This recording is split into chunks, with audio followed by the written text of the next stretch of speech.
You're here. Hey, happy Sunday. Happy Sunday. Maybe Monday. Maybe Monday. Hey, whatever day. Whatever day. We're glad you're here. We're glad you're here. Hey, we're glad you're here. We're glad you're here. We're glad you're here. We're glad you're here. We're glad you're here. We're glad you're here. And we're live. We're live. Hey, hey, we're live. Hey, we're live. Hey, hey, we're live. Tag somebody and press the share. Hey, we're live. Tag somebody and press the share. Hey, we're live. Tag somebody and press the share. Hey, we're live. We're live. We're live. Hey, hey, we're live. Hey, everybody. Welcome back to God's Got Jokes TV. We are your hosts. I am Portia. And I'm Jamal. And we are the Gates. And we are so glad that you are here joining us again for another episode of God's Got Jokes TV. Ting. So if you would please, if you're watching on YouTube, please hit that subscribe button. Give us a thumbs up. If you're watching over on Facebook, make sure you hit that like. Make sure you hit that share. You know, tell a friend to tell a friend, tell a friend. And we're really excited for today because why? Let's get loud. Woo! We have a new president. It's a new day. Yes, it's a new day. It's a new dawn. It's a new day. A new season. It's the end of an era. As someone said on social media, I was cracking up. So there's so many great things that we're going to talk about today. Of course, our big in the headline will be about the inauguration. Yep. And we've actually got as well a little jokey joke what we're watching. But we also have some Gates updates. So we have some updates with the Gates. Updates with the Gates. So let's get started with some updates from the Gates. We have been having a great time. You know, obviously with just the two of us. Hey. We will make it if we try. Just the two of us. Just the two of us. Yeah, so, you know, it's just the two of us. Oh, and the dog. So, okay, it's the three of us. But, so yeah, the Gates, we have been enjoying each other's company. Of course, we are also taking on some new things. And so part of that new thing, a new season that we're trying to move into, the Gates, we have a hope of becoming homeowners in 2021.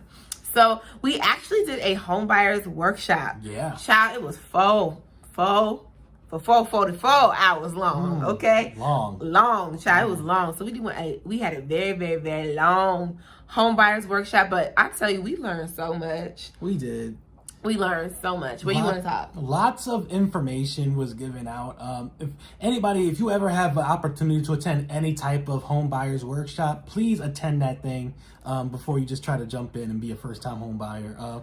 It's a lot of information. It was long, but the fact that there was so much information means that there was something to learn. So please do that. Do yourself a favor and go to these workshops and learn everything that you can learn about buying a home and mortgages and all that stuff that they don't teach you in school. Stuff that's going to actually help you to succeed in life. And so we went to this home buyers workshop, and child, like Jamal said, it was a lot of information. But I mean, it was helpful for us because it gave us some goals. It gave us some things to look forward to. It gave us some benchmarks that we can look to.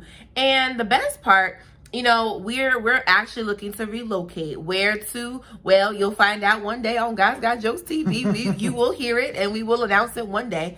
But I mean, we're really looking to, you know, get out of the tri-state region, you know, out of the Mid-Atlantic. So I mean, really, like, anything is possible, from the DMV to the South to the Midwest to the West to the, you know, Pacific West, like to the West Coast. Like, everything is, shucks, I wouldn't even say international is a possibility, but, you know, that's a whole nother situation. I don't know. I've always dreamed of having international, you know, destinations. Yeah, nothing is off the table. You know? That's basically what we're saying. Basically, we're saying nothing's off the table. We're open. And I'm excited, you know, just to see what happens. Yeah. You know, we're looking, looking at the market. We're searching.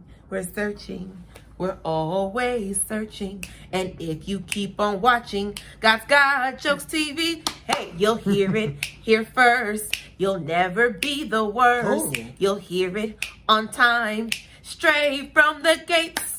And on God's Got Jokes TV, we tell you all our stuff. Hey. But not all of our business, because we are actually private. We're tiny, we're toony, we're all a little loony. Let's cut it right there before we have to pay somebody's copyrights. Yeah. So there it is.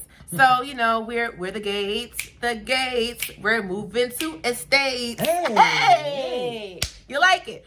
So, you know, all that stuff, you know, it's the gates estates. That is our prayer and our hope for 2021. You know, and even if we, you know, move in at 2022, you know, as homeowners, that's fine. But the point is we are being intentional about moving. And so we are open to all of the possibilities. So yeah, that's the update from the gates. Hey, update from the gates. Update from the gates. Update from the gates. And you know what? It's actually like this with us all the time. All day long. Like, we're always making little jingles around the house. I can't even remember the one that I did this morning. It's okay. We literally do jingles around the house all the time. And we really need to be, like, writing them down. Right. Recording them at the least. Recording them at the least and writing them down, like, whatever. It's hilarious. It's funny. Like, this is literally us. Like, this is what happens when you marry your best friend. You know, right? For real. Like, yeah, this is us, like, for real. And so, like, you know, it is what it is. So moving on to in the headlines, let's talk about the inauguration and all of the events surrounding the inauguration. So here's the thing. The best part of inauguration wasn't actually the inauguration. Oh, no, never is. Oh. The best part of the inauguration was everything surrounding the inauguration. Yes, hilarious. You know, first of all, let's get loud. I was actually gonna start talking about the fashion, but that's the first thing that's coming to my head is Jennifer Lopez. Jennifer Lopez. Jennifer Lopez. J-Lo. Jenny from the block. Jennifer. From the Bronx. From the Bronx. That's what she says. And don't be fooled by the rocks that I got. I'm still Jenny from the block. She goes, I'm from the Bronx. So yeah, she is from the Bronx, which is why her very first album was called On the 6, because if you know anything about the Bronx, that's where the 6 train goes. It literally, she used to ride the 6 train. So yes, Jennifer Lopez, and what's her babe name? Alex Rodriguez? Alex Rodriguez. Yeah. That's what this one's name is, Yeah. Oh, you funny.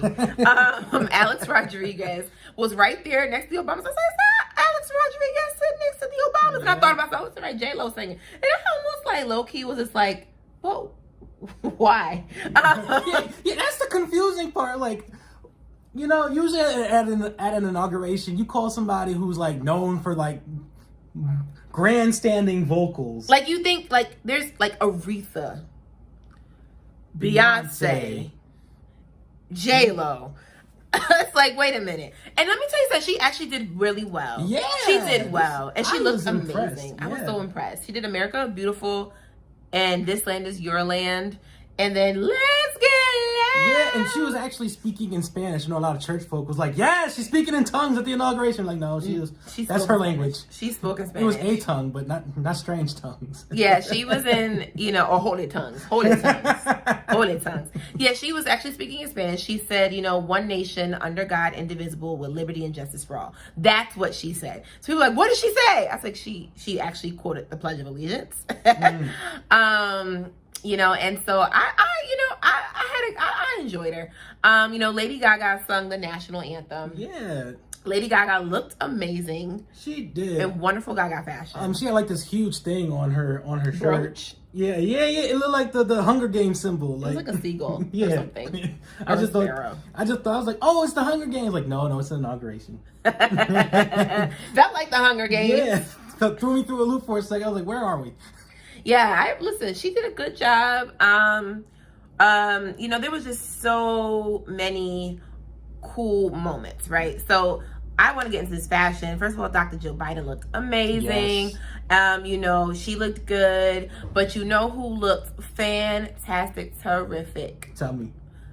I mean, she looked amazing. Forever Flautist. Michelle Obama. Michelle Obama. Came stepping through. Let me tell you something. I appreciate everybody who gave her the walk challenge. and I mean, she had a beautiful pant outfit, you know, wide leg, you know, palazzo pant, you know, situation going on. It was really quite divine. And this wonderful, you know, berry color. And it was by a Black designer. So, you know, shout out. Her hair was gorgeous. I don't know where she getting these bundles from, but sis, let me know. Right, her hair was looking flawless. So And then Vice President Kamala Harris looked amazing as well. Madam Vice President Kamala Harris also used a black designer. Looked very, very gorgeous in her periwinkle, suit. Looked incredible. She looked incredible. So, I mean, there was so many, like, hallmark moments, like, even to Vice President Harris, her nephew coming through. With the J's on. Yo. First time seeing a pair of Jordans at Inauguration. I'm not mad at it. I was like, I want to see more. I was like, look at these sneakers at the Inauguration. Look, sneakers are formal now. This is dope. That's all I'm saying. Another dope moment, Howard University escorting the Madam Vice President Kamala Harris and through the parade, like escorting her. Like, it was quite wonderful. It was. Like, to see that moment was really, really wonderful. Also, another great moment, we have to give a shout out to Amanda Gorman. Like, we have to the National Poet Laureate. Like, she did amazing. Yeah. Amazing. Like, we're going to remember, Miss Amanda's name forever. A lot of people, like, got reintroduced to poetry because of that moment. When we were coming up, it was like Def Poetry Jam, and like everybody wanted to do poetry, and then it kind of fell off. Like, if you weren't a poet, you didn't really look at poetry like that. And then this is the thing that got people, like, everybody on Instagram was like, yo, I want to do poetry now. And I was like, yo, this is dope. Like, I want more people to be into arts, the different type of arts. It's like poetry, and like poetry is a part of that. And I love seeing people take an interest in like written art. And you know what? And there are so many like amazing poets out there. It's just kind of like here's the thing, like, I agree with you. We need poetry. Like, we need the poets. Nate Marshall is a poet. He's out of Chicago. So he's like one of the like really, really well-known poets who are out here right now.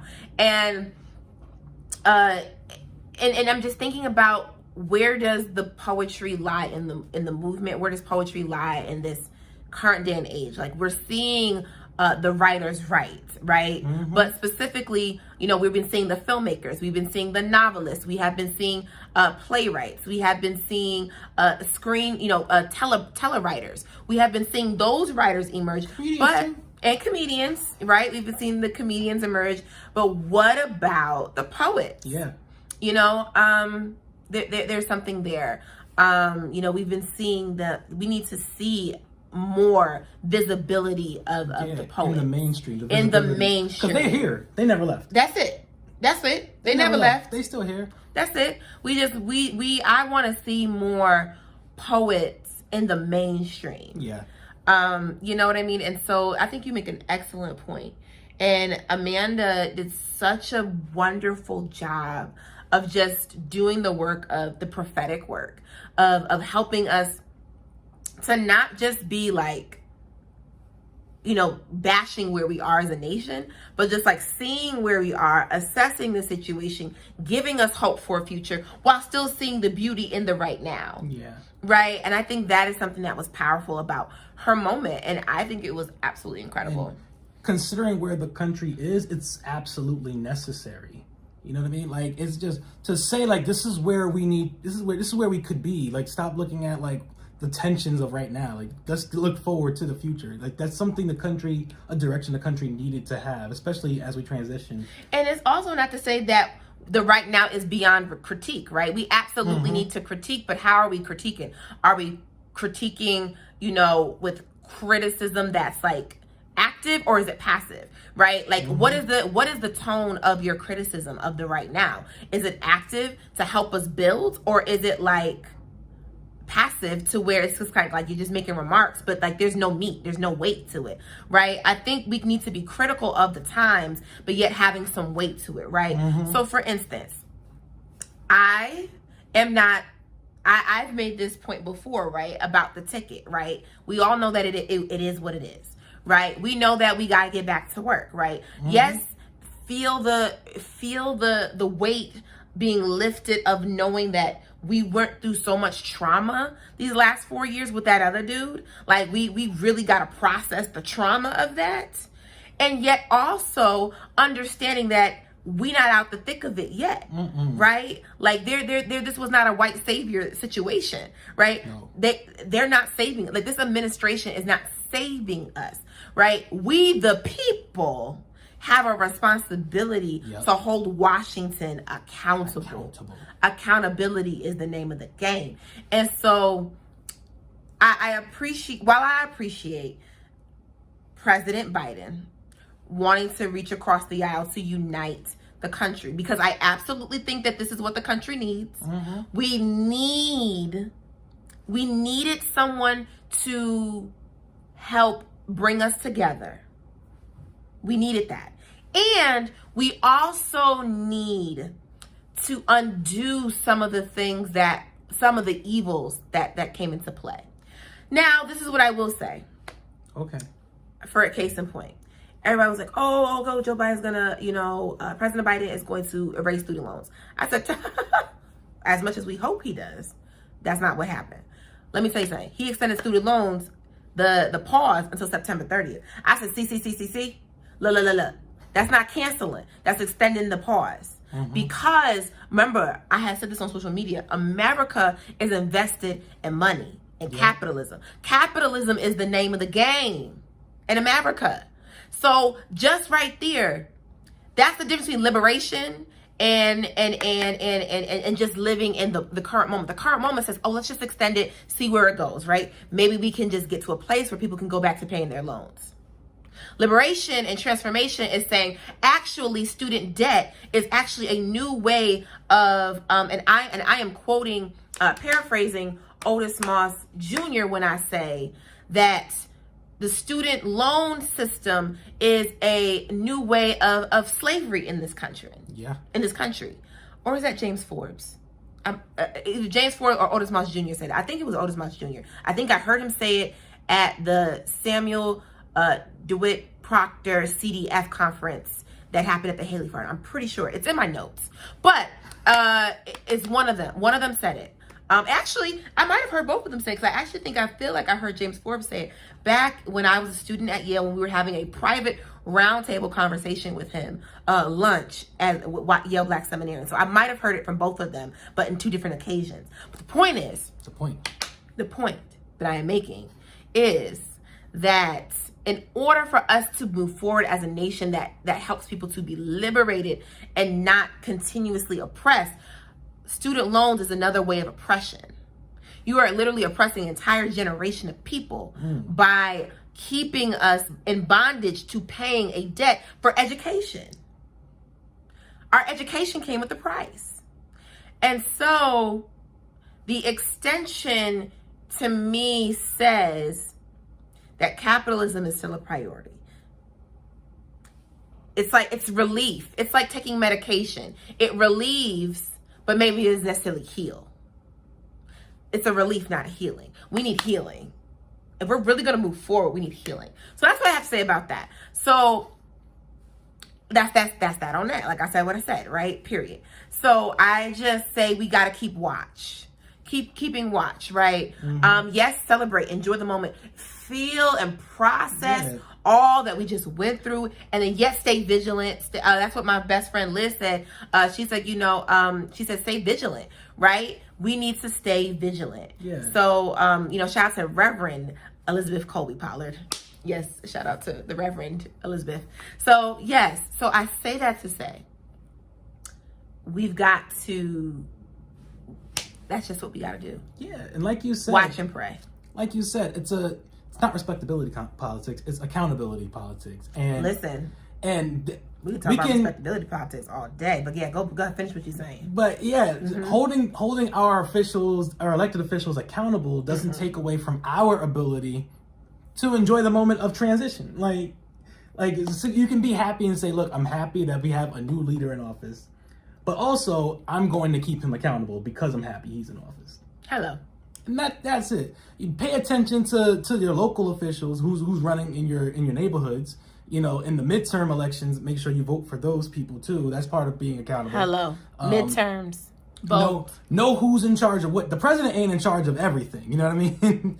Like, there's people who can block them or whatever. There's people in your neighborhood who are directly in charge of an immediate thing. So pay attention to the politics. It counts. Your vote. This election taught us just how much your vote counts. So pay attention, hold these people accountable, hold not just elected, hold everybody who's in a position of power accountable. Your boss at work, hold them accountable for if if they're taking a break that they're not supposed to take, and they writing you up, hold them accountable for it. That's all I'm saying. Accountability makes the world a better place. That's that on period. Great. So now we're gonna move into one of our favorite segments. What we're watching. Cool. So what we tried to watch, was everybody was trying to watch. Child. Speaking of accountability, we gotta hold our own accountable. Let me tell you something. We was watching the Verzuz battle, and I already knew that they was gonna be late, so I didn't even give it no energy before 8:30 because I knew better. We tuned into a Verzuz battle. What we didn't know was it was the artist versus punctuality. That's what we didn't know. Wow. It was yeah, you know, Ashanti said she's always on time. I was like, nah, sis, he not. No. So what switched for me was, you know, was this moment, and this is why it's so important to like not judge the moment by the moment, because Keisha Cole came into the battle and she just like had an attitude like right away. But we also don't know what was happening off camera that was keeping her from being on time. Yeah. Or at least just, you know, a few minutes late. I mean, of course they want a DJ set. Okay, I get it. A part of me is like, ooh, girl, like, what's this attitude? But a part of me was also like, I don't know what happened before that camera turned on or before she came and sat down. So a part of me is like, we need to extend a little bit of grace to Keisha Cole. Yeah, okay, she had an attitude, but we also don't know what happened beforehand. I will say, though, it did turn me off from watching the whole battle, but I know I kept trying to come in a little bit here and there because I did want to show up for Black women, you know? And I don't know, like, you know, the Verzuz battles, I kind of miss it when it was just the producers and songwriters. You know, the artist battles, I mean, they're okay, but it was something about the producers and the producer-songwriter battles that was finding out, like, oh, they produced that song, they wrote that song. I didn't know that. Like, it was kind of like, the only moment we got this time around was when Ashanti played that song with J-Lo and Ja Rule, because she wrote it. She actually wrote a few of them songs. Yeah. So yeah, Ashanti, who is a songwriter, you know, that's fun. So I would appreciate like a Mariah Carey, you know, versus with somebody. Maybe Mariah and Missy. That would go hard. Maybe a Missy Mariah. Because Mariah has songs out the woo-ha that she has written. That's not even her stuff. Right. And she writes all her stuff. Right. And then you have like Missy, who also writes her stuff and stuff for other people too. So I wonder, like, that, I feel like that would be that would be fun. Yeah. So you're from New York, you know, you're not from Glen Cove, you know, Long Island, but you're from Queens, you know, next door, you know. Do you have any favorite Ashanti songs or, you know, Keisha Cole songs, you know? You have any favorites? You know, it's funny, I was always a bigger listener of Ashanti than Keisha Cole, not just because she's from New York, just because, I don't know, Keisha Cole just was always just way too emotional. Like, it was just too, like, a fury of emotions. It was just, you know what I mean? It's like the second coming of MJB, but less disciplined. Yeah, that's exactly what it is. And she, you know, it's just like, oh my God, who hurt you? Like, a lot of people. But she has a lot of pain. Yeah, Keisha has a lot of pain. That's exactly it. And, a lot of pain. But you know, and Ashanti, you know, she had a lot of songs that like paired with someone else. She had like songs with Ja Rule, and she had a song with Lloyd, and you know, and those type of pairings, like the rapper singer dynamic, was always more appealing to me. Yeah. So I listened to a lot of Ashanti. Always on Time was a big one. Spent a lot of time listening to that one as I showed up late to school. Oh, you funny. So is there like a specific song? In a baby with that baby, that song was played a lot growing up. That's actually my least favorite Ashanti song. Oh wow! Of all Ashanti songs, my favorite Ashanti song is actually one that was like not a big song, but you know the song "Dreams Are Real and All You Have have to do is just believe. They had dreams. That's like one of my favorite ones. And then there's another one that she has that I like, that did come out was Happy. I'm so happy. Oh, that's baby. a good one. Yeah. I like that one. And then I also kind of like that song, Only You Can Make Me Feel. Oh, I forgot about that. Yeah, I like that one.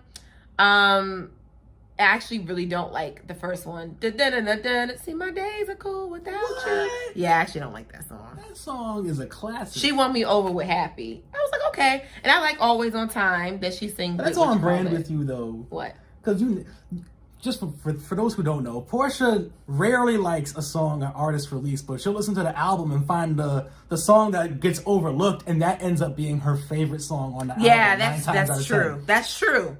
That's true. I will. Yeah.